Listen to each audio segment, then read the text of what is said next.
Good afternoon. I'm here to give an update on COVID-19 response in the state of Florida. Thought I'd go through a couple of data points in terms of the testing and then in terms of the hospitalizations. So there's the ramp up in testing. Obviously, when we were going into March, these tests were few and far between, a lot of them having to be sent to Atlanta, the CDC. We've made an effort to really expand the testing, and you've seen that happen over the last 3 weeks, which we really appreciate and are glad. Here's the case trends in Florida. Over the last 30 days. This kind of tracks, I think, as you started testing more, you started seeing more cases at the same time. You do look at kind of that April 2nd, 3rd was certainly, 2 days of a lot of cases. We've seen kind of a down/plateau, a little bit of a trend there. I think you'll see that's been probably now reflected a little bit in the hospitalizations or what people are seeing on the ground, but that's what we're looking like over the last 30 days, probably tracks with what you're seeing in some other states as well. Hospitalizations by age.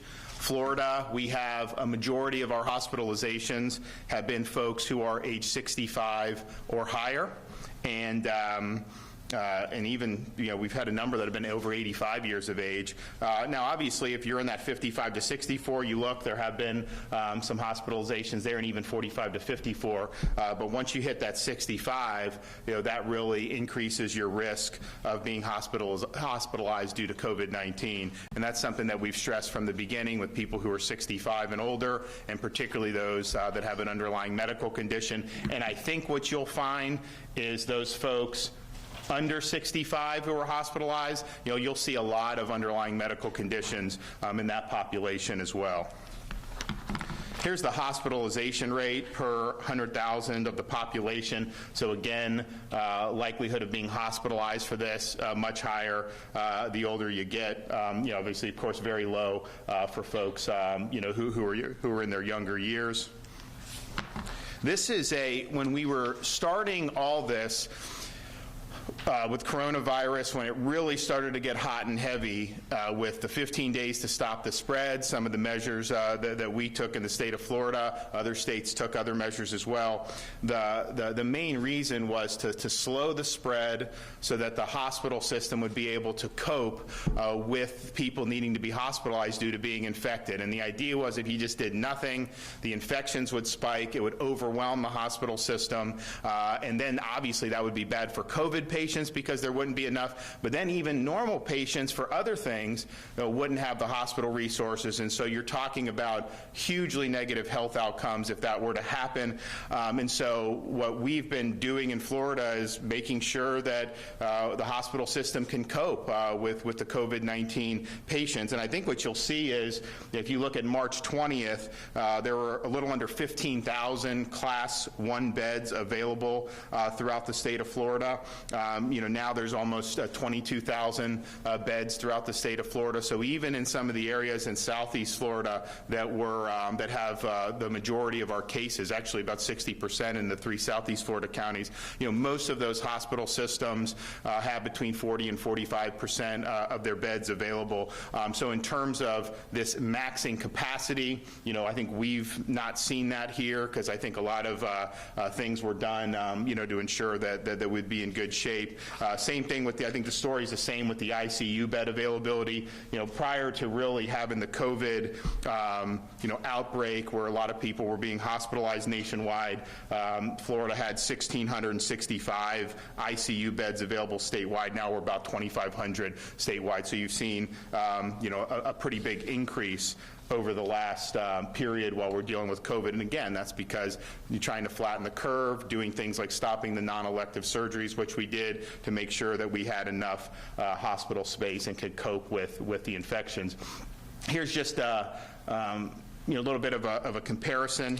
for what some of the other states are dealing with. Obviously, New York has been hit very hard. So cumulative hospitalizations per 100,000. So this is from the beginning of COVID until the present.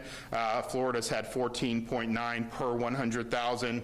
Obviously, New York, you're looking at almost 240, but then Maryland, Massachusetts, Georgia, Ohio in that. And then the ICU of who are currently there, you look at Florida per 100,000, we got about 3.8 Floridians in the ICU. Of course, New York, New Jersey, Michigan, Illinois, you know, we're pretty similar to where California is in terms of the ICU. So, and I've been talking with different folks at various hospitals.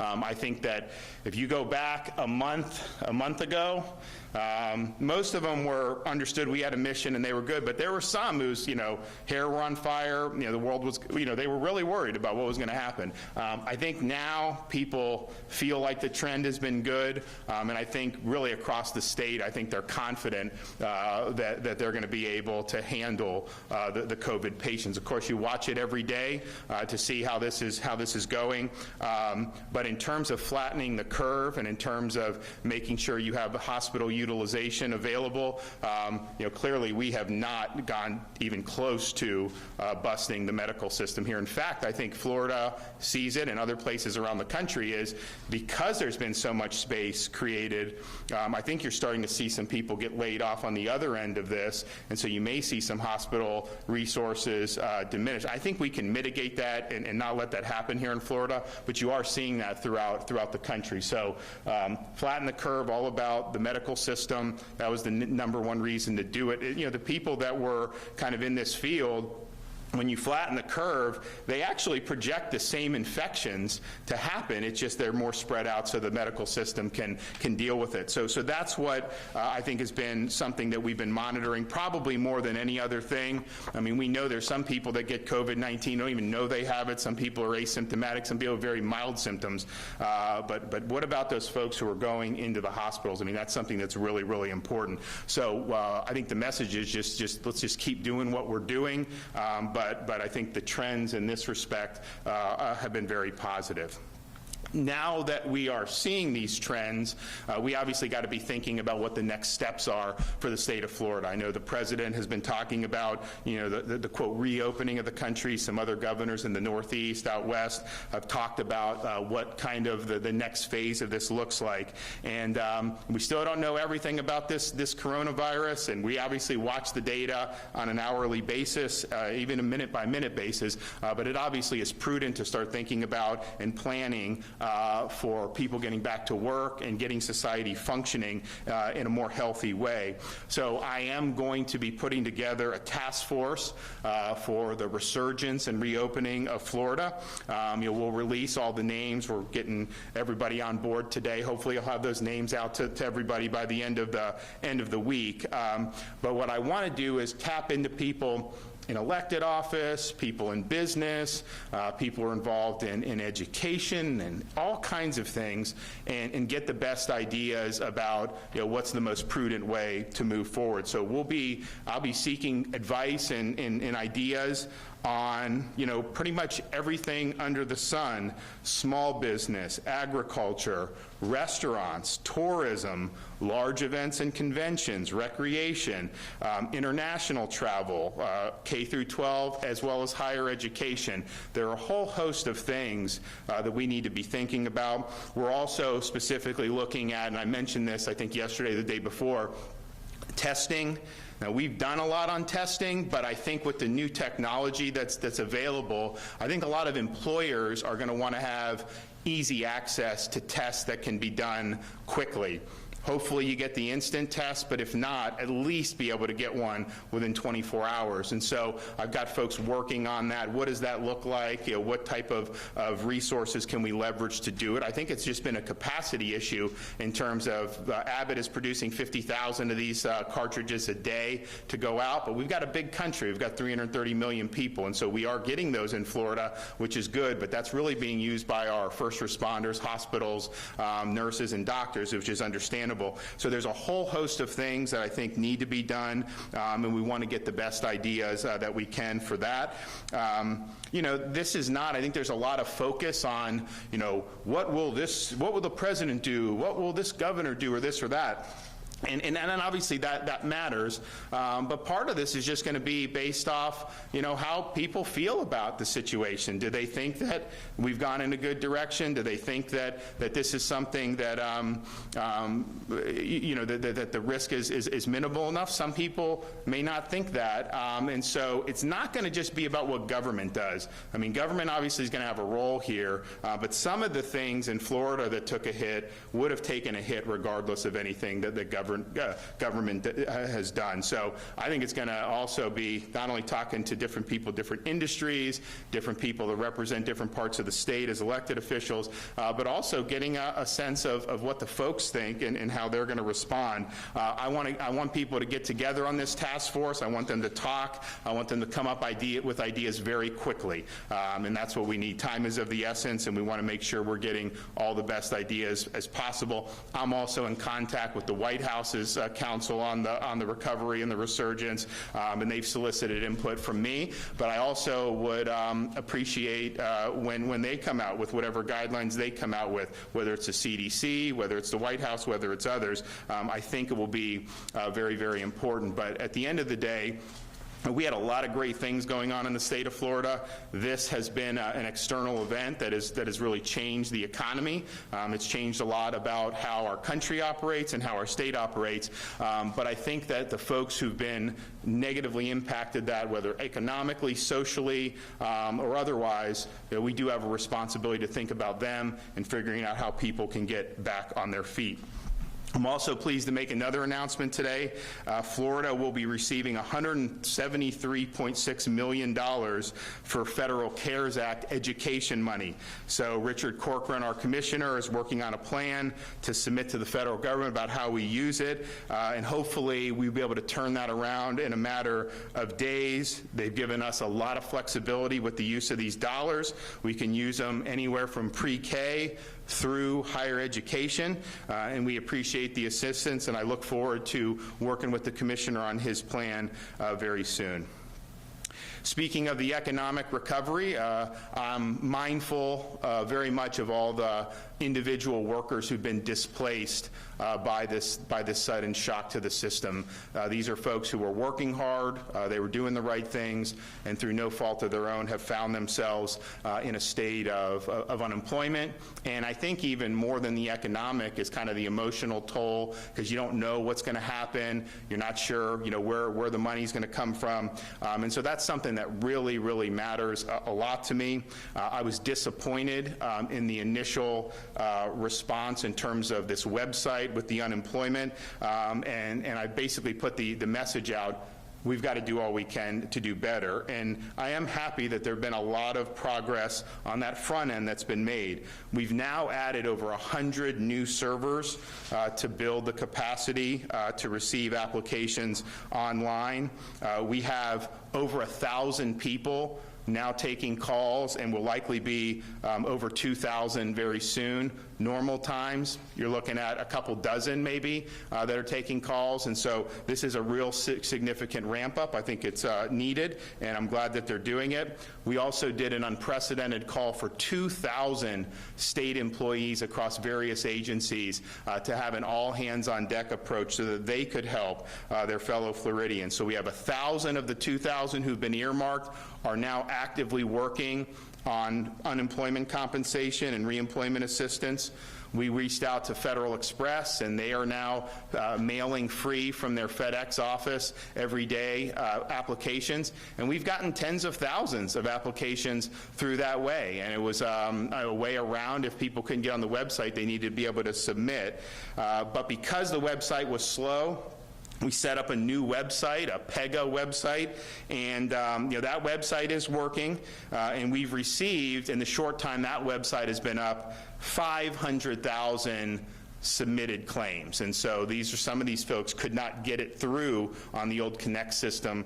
They are now getting through here. So I think those efforts have been well thought out. I think it's been a lot of manpower. I think it's totally appropriate for an all hands on deck approach, and I'm glad that we have made some progress. At the same time, just going on a website, that's not the end in of itself. You can submit it. Maybe you submit it quickly. Maybe it takes but really, I think what people want more than anything is to actually see the money being turned around, and that's regardless of how fast the website is. You got the fastest website in the world. The money's not being turned around, and that's not what I think folks are looking for. So under normal circumstances, it takes about 3 weeks from the initial claim being filed until an unemployment check is sent out, and it's been my judgment that that's too long, particularly under these circumstances. And so I am seeking ways to be able to process this as expeditiously as possible. It's not a time to get bogged down in bureaucracy or red tape,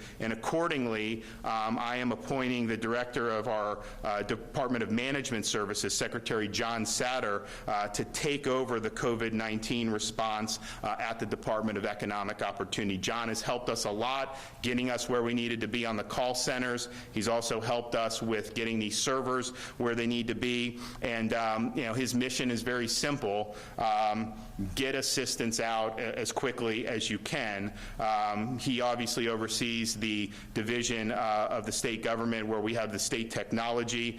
He has staff resources and understanding of the complex technological issues that are plaguing the department's response regarding the unemployment system. So Ken Lawson will continue in his role for things non-COVID related, but I hope that John can get in there, rattle the cage and get it. Now, there have been some of the federal money's gone out. There's been some state claims have been paid, but I want this to be done quickly, and I want to know, like every morning I should know how many claims have been paid. Right now, I can't. It's hard for me to even get those numbers, and that's unacceptable. So he's on board starting this afternoon.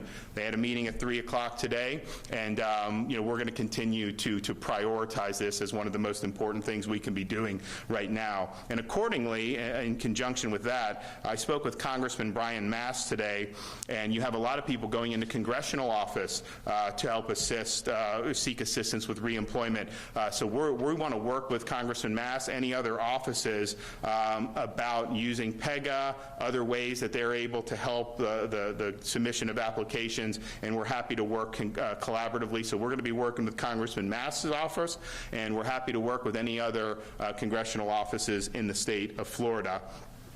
I mentioned the first slide on the testing. We're now up to over 211,000 tests. We're pretty close. I think we're third, right behind California on a per capita basis. We're obviously not third because we have such a big pop, but we've moved up that ranking over the last week or two. We've tested 1 of every 103 people in the state of Florida, and in Southeast Florida, I think I've mentioned before, we're looking at 1 in every 80 or 1 in every 85 Floridians in those heavily affected counties in Southeast Florida. So these drive-through sites, I think, have been effective. I think getting the Abbott machines to the hospitals as early as we did has been effective, but this is something we're going to have to continue to do, even if the caseloads decline, which we hope they will on the current trend. You're still looking at a phase 2 where there's going to be a need for testing.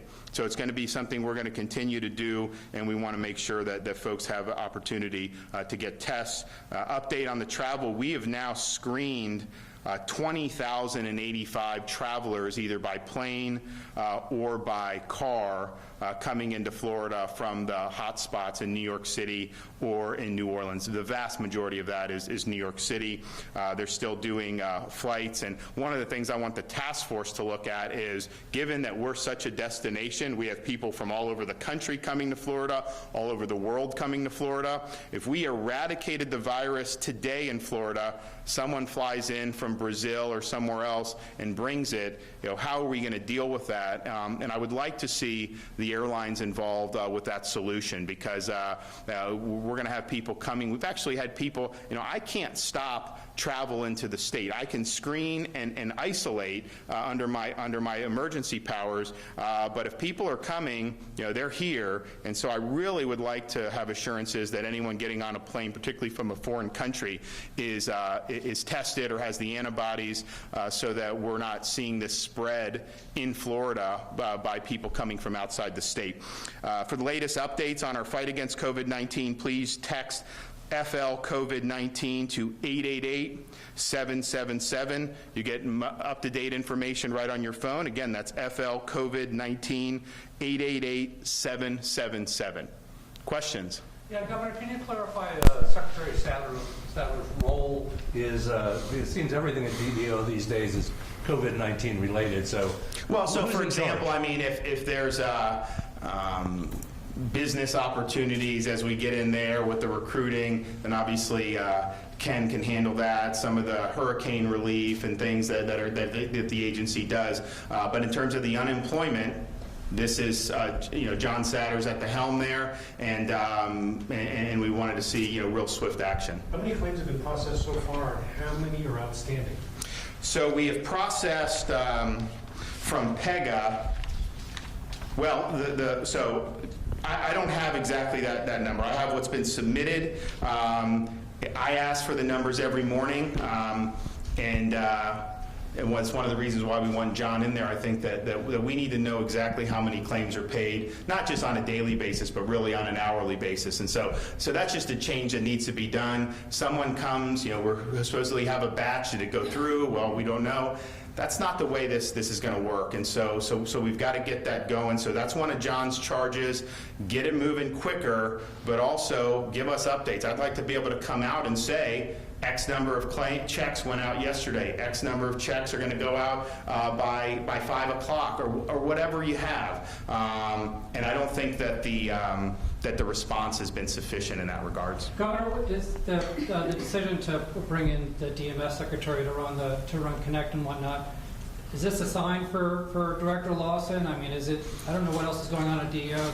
Well, look, this is a situation where John Satter, this is kind of right up his wheelhouse. He's got folks that are dealing with this on his staff, and he helped us a lot with the call centers, setting up those call centers, the technical changes that have been made, and there's more changes being made. John was involved in overseeing all of that, so I think he's a logical person to be able to do it, given that he's been so involved in the technical component of this so far. Do you agree with your Surgeon General that social distancing should take effect until there's a vaccine? I didn't necessarily hear what he said, so I'll have to talk to him privately. One thing I would tell people, though, is there is no vaccine for SARS or MERS, or coronavirus causes the common cold. Now, I hope there's a vaccine tomorrow, but I don't think it's 100% guarantee that there is going to be a vaccine. And so that's just something to think about as we figure out. And I'm hoping that we'll get some effective antivirals soon, because that'll make a big difference. And of course, I'm hopeful that we get a vaccine, but at the same time, there have been attempts at vaccines for a lot of things. It's not as easy as it sounds, where you just do it. I mean, I remember at the beginning of this, people said, why don't you just develop a vaccine? Don't go through. And Dr. Fauci's like, well, you got to test it, all this. And they're like, well, who cares? But it's not an easy thing to do. Governor, have a confirmed report of... I already had one. Yeah, Brendan. Okay, go ahead. Governor, it's been suggested by some that because Vince and Linda McMahon are big supporters of the president helped you get elected, that perhaps the decision... Who suggested that? I've read that people have put the ties together. All right, so, I mean, what does that have to do with me? Like, they supported me? Did you look up that? I did. And they didn't, right? No. Okay, so let's go. Here's the thing. I support doing things. I mentioned NASCAR. I talked to Lisa Kennedy. I want them to race. I think the public would like to see how it's going to be on TV. I understand you're not going to fill up Daytona Speedway right now, and I'm not suggesting you do, but I think if there's content that can be created, I think that's a good thing. And even Dr. Fauci said, televised sports is a positive thing. There's not a lot for people to look at right now, and I think you're starting to see this does start to wear on some people after a while. And so my view would be, well, let's do what we need to do to stop the spread, to make sure we're flattening the curve. But at the same time, you can give people some outlets. Maybe that's with programming on TV. Maybe that's with essential activities, which I've supported from the beginning. Where you go for a run, you get out and you do things as long as you're not in close contact with other folks. And so that's kind of the deal. But obviously, people can look up anyone that supported me. If there's no support, it'd be really hard to draw that connection at that point. Not that it would be legitimate anyways, but in this case, the factual predicate isn't even there. Yes, ma'am. Governor, I have a testing question. I spoke to a member of the Legislative Black Caucus today, and they said your administration has been open to them in terms of giving them information, but they're still concerned about testing in underserved communities. Is there anything? So we did with UF Shands. We went to one of the public housing units in Jacksonville, and we're doing kind of walk-up testing, and we're looking to expand that, particularly in southern Florida and some of the communities. So those are discussions that are actively going on. I think it's a thing of, we have these drive-through sites, and they're open to everybody. It's not like there's any restrictions in terms of where you live or whatever, but I do think there's an issue of not everyone has a car to be able to go to a drive-through site. So maybe doing a walk-up testing in some of the underserved neighborhoods would be better. So I have Jared Moskowitz working on it. We're working with the National Guard, but we would like to do that, particularly in some of the areas in southern Florida where you've seen more of an outbreak versus other parts of the state. Hey, Governor, on the amount of money that people get on unemployment, I believe it's like $275 a week. You waive some rules for the hiring requirements and whatnot. Are you able to waive the law that relegates the limit to $275 a week? Or can you do that? Or have you thought about doing it? I don't think I can, but I am thinking about what else we can do to try to be helpful. Particularly if it's I'm hoping it's more of a short term than a long term thing. And if you have folks that have been unexpectedly upended, because sometimes when the economy turns bad, business owners sometimes the writing will be on the wall. They'll tell employees, things aren't going well, and so kind of people can maybe prepare. This one was something that I remember going back thinking, like the second week of March even, they were saying up in Washington, campaign rallies, going out, no problem, just wash your hands and stuff. So that's where that was really in the second week of March even. Then the following week, really abrupt change. People started losing their jobs. So I think it's a huge thing economically, but I also think it's a major blow psychologically and just from a security perspective, particularly families, single moms. I think they're looking at it, just trying to wonder, can I even go back to work? Kids aren't in school. There's all kinds of problems. So we'll look at what we can do, but I don't think emergency powers mean that you can appropriate new money beyond what the legislature has set out. If someone wants to provide something other, then I'm happy to look at it. But I don't think that's something, because then that way I could just start spending money on whatever I wanted, regardless of what the legislature has done. Yes, sir. Governor, we're seeing more and more superintendents call for an extension of distance learning for the rest of the school year. Have you taken that into account? Oh, of course, yeah, and that's what we may do. I think some people got a little wound up. I said, if the parents think it's safe, they would prefer kids in school, and I think that's true. But that's a contingency on that, and so of course we're listening to all them. I was talking to Corcoran today about it, and I also think kind of like with the economic stuff. It's not even really, obviously it would need to be safe, but it's also, do people think it's safe? Because if a parent doesn't think it is, then it's going to be a different calculation. So we're listening to all those folks, and like I said, I haven't made any decisions about anything, and obviously we want to work collaboratively with the locals like we have on all these things, because I think that's a much better way to go. They're there locally, they got kind of their nose to the grindstone, they understand kind of the different views that are around teachers, parents, and obviously we're in a period where there's been a lot of apprehension. I understand that. One more. Governor, a nursing home, long-term facility in Pensacola has been found to have 8 cases. Does that mean a strike team will come in there and check not only that home but others? A best team. So that's the DOH. So they will go in and with, I think, ACA. It may mean a strike team, but the strike teams are more kind of proactive. So before there's been infection, you want to go in and spot check to try to identify if there's an asymptomatic case. Because what's happened in some of these, so we went very early. In fact, I was just talking to one of the hospital CEOs in Tampa. It's like, you guys moving on those nursing homes was huge for Florida very early, and we did that very early. We had very tough regulations. They had to check the temperature. They had to screen everyone who was going in. No visitation, which is a tough thing to do.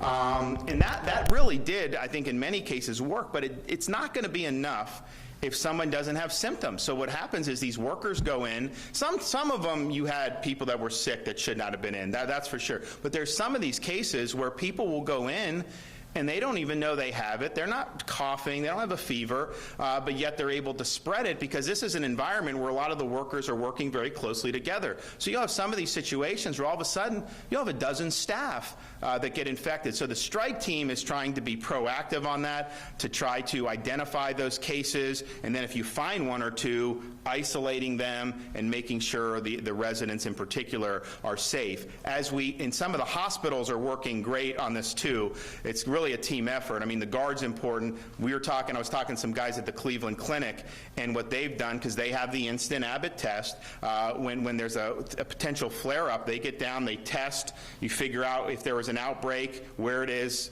isolate the people if there were, and if you do that quick enough, you can prevent it from really going through. So that's why I think some of this testing technology is going to be really important. People talk about what's it going to look like as we get into the next phase, and I can tell you, we are not going to let our foot off the gas with the assisted living facilities and the nursing homes. It's just, it's by far the most risky population here. I think the more these instant tests are made available, we're going to continue doing what we're doing with the strike teams and all the other things that we've done. But I think that is something that'll be very, very important. You'll be able to test staff, and you don't have to test every staff every day. But if you do spot checking and you're doing that, and you also can look kind of like where different areas have outbreaks or not. I mean, the fact of the matter is, you look at the daily test results, we have different counties that will have 1 or 2 cases right now, and not even just all rural ones. Some of the ones that are like 100,000 or so,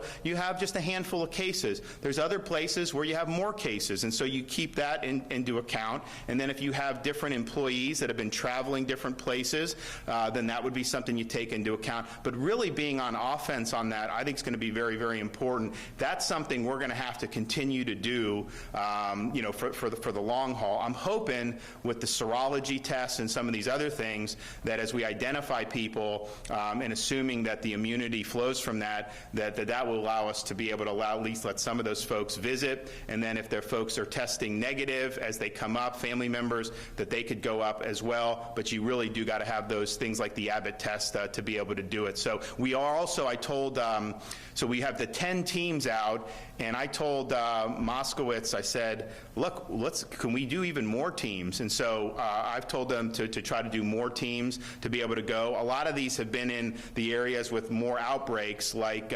Miami-Dade and Palm Beach. But as you saw, I mean, Suwannee County had a bunch of staff that got it. Obviously, some residents got it too. So this really, in a nursing home situation, even if you don't have a major outbreak, it only takes a couple cases before that really has a big impact on what's going on there. So we will have more information, some more announcements tomorrow. But I just want to thank everybody who's been working really hard throughout the state. I'll tell you, when you see some of these things of Cleveland Clinic going out doing this, some of the things they're doing with the different treatments, options.